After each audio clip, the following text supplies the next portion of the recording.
Good morning. I'm coming at you this morning again. I ain't really get a lot of love from y'all yesterday, but that's okay because I'm still on the same thing. I'm coming from Matthew chapter 7.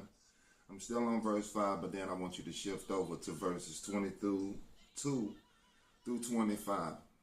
And he's just saying, many gonna say to me in that day, Lord, Lord, didn't we do all these wonderful things in your name? How did we help? How we served? And he's gonna say, depart from me, workers of iniquity. I knew you not. That word iniquity just means lawless. You can't serve God and continue to break his laws, but I'm not saying that that'll be between you and your God. But on another note, this is what's happening. Everything God made for us was supposed to exist outside of us. The spot reserved for God was supposed to dwell within the hearts of man, and we would come to know him and only him. And that spot that we supposed to have for God, we done gave to other things.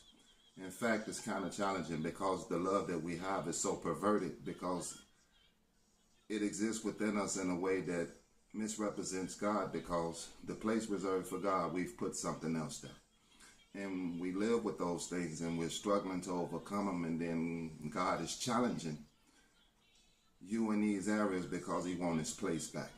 He calls us hypocrites because we're too busy focusing on what's going on with somebody else and in denial about what's going on with us.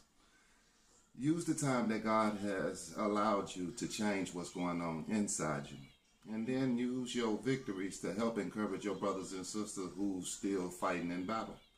Some of us are losing along the way, relationships, jobs, situations, and circumstances because we done fought back to back so long to where throughout the battle we encouraging each other, but the minute the battle over, you don't have nothing left to fight with because you've been fighting against for so long to where you don't have enough strength or encouragement in you left to enjoy the victory. So it's not by coincidence that some people you love couldn't stand. It's not by coincidence that there's some things that you're dealing with that you haven't got over because you gave your all and received little back, and you're feeling some kind of way about it, and that's understandable. That's cool. I mean, but at the end of the day, it was your choice to love the person, place, or thing that you committed yourself to, and you're upset because you didn't get the return that on your investment that you should have, and you're feeling some kind of way about it. So now you're choosing not to love, which represents God, and God is love.